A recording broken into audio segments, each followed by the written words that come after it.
உருக்கமான ஜெபத்தால்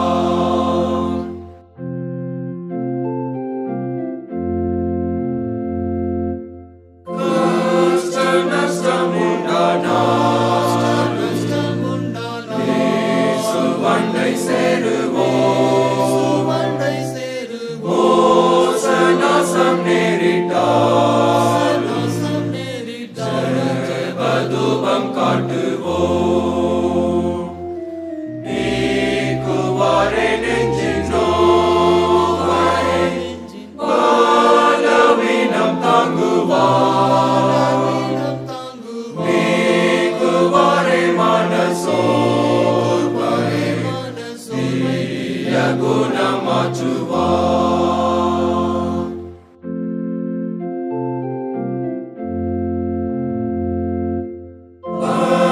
பலவீனமான போதும் கிருபாசனம் உண்டே. வந்து ஜனம் சாகும் போது புகலிடம் இதுவே. ஒப்பில்லாத பிராணனேசா, உம்மை நம்பி நேசிப்போம். ஆதவற்ற அருள்நாதா, உம்மை நோக்கி கெஞ்சுவோம்.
கிறிஸ்துவுக்குள் பிரியமானவர்களே, இந்த மனமகிழ்ச்சியின் நேரம் என்ற இந்த நிகழ்ச்சியின் மூலமாக உங்களை சந்திப்பது மிகவும் மகிழ்ச்சி. சங்கீதம் 144 இந்த சங்கீதத்தில் சங்கீதக்காரனாகிய தாவீது சொல்கிறார், என் கைகளை போருக்கும் என் விரல்களை யுத்தத்திற்கும் படிப்பிக்கிற என் கண்மலையாகிய கர்த்தர் என்று சொல்லுகிறார். சங்கீதக்காரனாகிய தாவீது எழுதிய மிக அழகான ஒரு சங்கீதம். என் கைகளை போருக்கும் என் விரல்களை யுத்தத்திற்கும் படிப்பிக்கிற என் கண்மலையாகிய கர்த்தர், அவரை நான் சார்ந்திருக்கிறேன் என்ற ஒரு அழகான ஒரு சங்கீதம். நம்ம எல்லாருக்கும் சங்கீதக்காரனாகிய தாவீதை பற்றி தெரியும். ஆடுகளின் பின்னாலே சென்ற தாவீதை என் ஆண்டவராகிய கர்த்தர் பிரித்தெடுத்து இஸ்ரவேல் ஜனத்தின் ராஜாவாக, இஸ்ரவேல் தேசத்தின் ராஜாவாக மாற்றுகிறார். ஒரு பெரிய ஒரு ஸ்லாக்கியம், ஒரு பெரிய ஒரு பாக்கியம், பார்ப்பதற்கு மிக அழகான ஒரு காரியம். சங்கீதக்காரனாகிய தாவீது ஆண்டவருடைய பார்வைக்கு மிகவும் பிரியமான ஒரு மனிதனாய் இருந்தபடியினால் ஆண்டவராகிய கர்த்தர் தாவீதை தெரிந்தெடுத்து இஸ்ரவேல் தேசத்தின் ராஜாவாக மாற்றுகிறார். இப்பொழுது அரியணையில் ஏறி அமர்ந்திருக்கிறார் சங்கீதக்காரனாகிய தாவீது. தாவீதுக்கு 4 மிக முக்கியமான கேள்விகள் நிச்சயமாக இருந்திருக்கும். இந்த சங்கீதமும் கூட அந்த 4 கேள்விகளுக்குரிய பதிலை தான் தருகிறது. என்னென்ன கேள்விகள் இருந்திருக்கும் பாருங்கள். சங்கீதக்காரனாகிய தாவீது மிக சிறிய ஒரு மனிதர். தாவீது ராஜா மிக சிறிய ஒரு மனிதர். ஆனால் அந்த சிறிய வயதில் அவருக்கு ஒரு மிகப்பெரிய ஒரு பொறுப்பு. இஸ்ரவேல் தேசத்தின் ராஜா, சமஸ்த இஸ்ரவேலுக்கு ராஜா என்கிற ஒரு பொறுப்பு. முதலாவது பாருங்கள், என்ன கேள்வி இருந்திருக்கும். இஸ்ரவேல் தேசத்திற்கு அதிகமான எதிரிகள் உண்டு. எல்லா பக்கத்திலும் அநேக எதிரிகள். எந்த பக்கம் திரும்பினாலும் இஸ்ரவேல் தேசத்திற்கு விரோதமாக எதிரிகள் இருந்தார்கள். எனவே ஒவ்வொரு நாளும் நிச்சயமாக யுத்தங்கள் உண்டு. ஒவ்வொரு நாளும் யுத்தத்தின் செய்திகள் உண்டு. ஆனால் இந்த தாவீது ஒரு சிறிய ஒரு மனிதர், சரியாக யுத்தத்தில் பழக்கப்படாத ஒரு மனிதர். தாவீதுக்கு ஒரு நிச்சயமான கேள்வி இருந்திருக்கும், எப்படி நான் யுத்தங்களை செய்ய போகிறேன்? எப்படி தேசங்களுக்கு விரோதமாக யுத்தங்களை செய்ய போகிறேன்? எப்படி என்னுடைய ஜனத்தை நான் பாதுகாத்து கொள்ளப் போகிறேன்? எப்படி என்னுடைய தேசத்தை பாதுகாத்து கொள்ளப் போகிறேன்? இது முதலாவது கேள்வி. தாவீதிற்கு இருந்த முதலாவது கேள்வி, யுத்தம் எப்படி நான் செய்ய போகிறேன்? பாருங்கள், இன்னொரு கேள்வியும் தாவீதுக்கு இருந்திருக்கும். 2வது கேள்வி, யுத்தங்கள் செய்வது சரி, எதிரிகளுக்கு விரோதமாக யுத்தங்களை செய்வது சரி, எல்லாம் இருக்கட்டும். இப்போ சொந்த தேசம் இஸ்ரவேல் தேசம் ஒரு பெரிய ஒரு தேசம், லட்சக்கணக்கான மக்கள் இருக்கிற ஒரு தேசம். ஆனால் தாவீது ஒரு சாதாரண ஒரு ராஜா, ஒரு சிறிய ஒரு ராஜா. இந்த ஜனங்கள், லட்சமான ஜனங்களை எப்படி கையாளுவது, எப்படி தன்னுடைய கட்டுக்குள் வைத்து கொள்வது, ஒரு பெரிய ஒரு கேள்வி. எந்த ஒரு அரசனுக்கும் ஒரு முக்கியமான ஒரு கேள்வி. தேசத்தின் ஜனங்களை எப்படி ஆளுகை செய்வது, எப்படி அவர்களை ஆண்டு அவர்களை சரியான வழியில் நடத்துவது. 2வது ஒரு கேள்வி இருந்திருக்கும், என்னுடைய பேச்சுக்கு அல்லது என்னுடைய வார்த்தைக்கு ஜனங்களெல்லாம் கீழ்ப்படிவார்களா, அல்லது ஜனங்களுக்கு ஏற்ற வார்த்தை என்னுடைய வாயிலிருந்து வருமா, சரியான ஆலோசனைகளை நான் சொல்ல முடியுமா, என் ஜனங்களையெல்லாம் நான் கீழ்ப்படுத்த முடியுமா? ஒரு தேசத்தின் ராஜாவாக இருக்கும் பொழுது முக்கியமான ஒரு காரியம், ஜனங்களையெல்லாம் கீழ்ப்படுத்தணும். இது 2வது கேள்வி. 2வது சவால் நிச்சயமாக இருந்திருக்கும். பாருங்கள், 3வது ஒரு சவாலும் இருந்தது. இதையெல்லாம் அந்த சங்கீதங்களை வாசிக்கும் பொழுது நாம் தெரிந்து கொள்ள முடியும். 3வது ஒரு பெரிய ஒரு சவால் இருந்தது இந்த தாவீதுக்கு, அல்லது ஒரு கேள்வி இருந்தது. காரணம், இந்த தாவீது ராஜாவாக மாறும் பொழுது நிச்சயமாக தாவீதை விரும்பாத அநேகர் அந்த தேசத்தில் இருந்திருப்பார்கள். தாவீது ராஜாவாக மாறுவதை விரும்பாத ஜனங்கள், இந்த தாவீதுக்கு விரோதமாக அநேக காரியங்கள், மாயையான காரியங்கள், பொய்யான காரியங்களை பேசின ஜனங்கள், இவர்களை எப்படி கையாளுவது, இவர்களிடமிருந்து எப்படி என்னை பாதுகாத்து கொள்வது? நிச்சயமாக ஒரு கேள்வி இருந்திருக்கும். எந்த ஒரு நாட்டின் அரசருக்கும், எந்த ஒரு நாட்டின் தலைவருக்கும் தனது சொந்த தேசத்திலேயே அவரை விரும்பாத அநேகர் இருப்பார்கள். நிச்சயமாக அவர் செய்கிற காரியங்களுக்கு விரோதமாய் பேசுகிற அநேகர் இருப்பார்கள். தாவீதுக்கும் அப்படி இருந்தார்கள். இவர்களை எப்படி நான் சமாளிப்பது, இவர்களிடமிருந்து எப்படி என்னை பாதுகாப்பது? இது 3வது ஒரு கேள்வி. 4வது ஒரு கேள்வி நிச்சயமாக இருந்திருக்கும். பாருங்கள், என்னுடைய தேசம் இஸ்ரவேல் தேசம் ஒரு பெரிய தேசம் என்னுடைய கரத்தில் இருக்கிறது. ஒரு பெரிய தேசத்தை ஆண்டவர் என்னுடைய கரத்தில் கொடுத்திருக்கிறார். இந்த தேசத்தின் எதிர்காலம் என்னுடைய கரத்தில் இருக்கிறது. இந்த தேசத்தின் ஆசீர்வாதம் என்னுடைய கரத்தில் இருக்கிறது. இந்த தேசத்தை எப்படி நான் செழிப்படைய செய்ய போகிறேன், இந்த தேசத்தின் உயர்வை நான் எப்படி நான் கொண்டு வர போகிறேன், அந்த உயர்வு என்னிடத்தில் அல்லவா இருக்கிறது. ஐயோ, இந்த தேசத்தை எப்படி நான் எதிர்காலத்தில் ஒரு பெரிய தேசமாய் மாற்றுவது, எப்படி ஆசீர்வதிக்கப்பட்ட ஒரு தேசமாய் மாற்றுவது. ஒவ்வொரு தலைவருடைய இருதயத்திலும் இது நிச்சயமாக ஓடும். என்னுடைய தேசத்தை எப்படி நான் வளப்படுத்துவது, எப்படி நான் ஒரு பெரிய தேசமாக மாற்றுவது. தாவீதினுடைய இருதயத்தில் இந்த 4 கேள்விகளும் நிச்சயமாக இருந்திருக்கும். இந்த சங்கீதம் 144 இந்த 4 கேள்விகளுக்கும் ஒரே ஒரு பதில்தான் தாவீது அரசர் சொல்லுகிறார், எல்லாம் என் ஆண்டவர் பார்த்து கொள்வார். யுத்தம் எனக்கு தெரியவில்லை, உண்மைதான். ஆனாலும் என் ஆண்டவராகிய கர்த்தர் என் கைகளை போருக்கும் என் விரல்களை யுத்தத்திற்கும் படிப்பிக்கிற கண்மலை ஆகிய கர்த்தர். அவர்தான் என்னை படிப்பிக்கிறார். என் தேசத்தின் ஜனங்கள் திரளாக இருக்கிறார்கள், உண்மைதான். ஆனால் என் ஜனங்களையெல்லாம் கீழ்ப்படுத்துகிறவர் என் கண்மலையாகிய கர்த்தர். அவர்தான் ஜனங்களையெல்லாம் கீழ்ப்படுத்துகிறார். எனக்கு விரோதமாக பேசுகிற அநேக மக்கள் உண்டு, மாயையை பேசுகிற மக்கள் உண்டு, எனக்கு விரோதமான வார்த்தைகளை பேசுகிற மக்கள் உண்டு. ஆனாலும் என் கண்மலையாகிய கர்த்தர் என்னோடு கூட இருக்கிறார். அவரே என்னை அவர்களின் கைக்கு பாதுகாப்பார். தேசத்தை ஆசீர்வதிக்க செய்வது என்னுடைய பொறுப்பு தான். ஒரு கடினமான ஒரு பொறுப்பு தான். தேசத்தின் வளர்ச்சி என்னுடைய கரத்தில் தான் இருக்கிறது. ஆனாலும் என் ஆண்டவராகிய கர்த்தரை நான் எப்பொழுதும் துதிப்பேன், அவரை எப்பொழுதும் நான் பாடுவேன். என் கண்மலையாகிய கர்த்தர் என் தேசத்தை ஆசீர்வதிப்பார். பாருங்கள், இன்றைக்கும் உங்களுக்கு அநேக கேள்விகள் இருக்கலாம். என்னுடைய குடும்பத்தை எப்படி நான் நடத்துவது, என்னுடைய தொழிலை நான் எப்படி நடத்துவது, எனக்குரிய காரியங்களையெல்லாம் எப்படி நான் செய்வது. ஒவ்வொரு நாளும் சவால்களை சந்திக்கிறேனே, என் தனிப்பட்ட வாழ்க்கையில் சவால்களை சந்திக்கிறேன், யுத்தங்களை சந்திக்கிறேன். எப்படி நான் யுத்தம் செய்ய போகிறேன், எப்படி என்னை பாதுகாத்து கொள்ள போகிறேன்.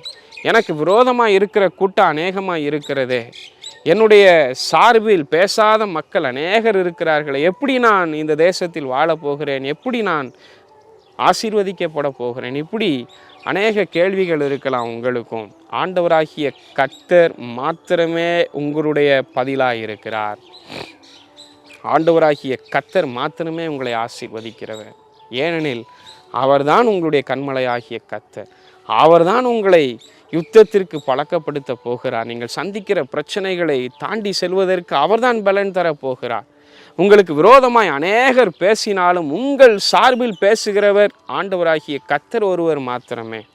உங்களுடைய குடும்பத்தின் ஆசீர்வாதத்தை குறித்து சிந்திக்கிறீர்களா? என்னுடைய குடும்பம் எப்படி ஆசீர்வதிக்கப்பட போகிறது? நான் கடினமாய் பணி செய்கிறேன், ஆனாலும் வருமானம் இல்லையே. நீங்கள் யோசிக்கிறீர்களா? உங்களை ஆசீர்வதிக்கிறவர் கண்மலையாகிய கர்த்தர். என் கைகளை போருக்கும் என் விரல்களை யுத்தத்திற்கும் படிப்பிக்கிற என் கண்மலையாகிய கர்த்தர். அவர்தான் என்னை ஆசீர்வதிக்கிறவர், அவர்தான் என்னை பாதுகாக்கிறவர். கண்களை மூடி செபிக்கலாம். பரிசுத்தமுள்ள எங்கள் அன்பின் பிதாவே, எங்கள் கைகளை போருக்கும் எங்கள் விரல்களை யுத்தத்திற்கும் படிப்பிக்கிறவரே, நாங்கள் அநேக யுத்தங்களை சந்திக்கிறோம், அநேக பிரச்சனைகளை சந்திக்கிறோம், அநேகர் எங்களுக்கு விரோதமாக இருக்கிறார்கள். ஆனாலும் எங்கள் சார்பில் நீர் இருக்கிறீர்.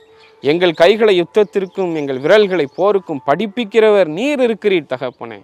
உங்களை நாங்கள் சார்ந்திருக்கிறோம். ஆண்டவரே, எங்களை ஆசீர்வதியும், எங்கள் ஒவ்வொரு காரியங்களையும் ஆசீர்வதியும். இயேசுவின் மூலமாய் செபிக்கிறேன் நல்ல பிதாவே. ஆமேன், ஆமேன்.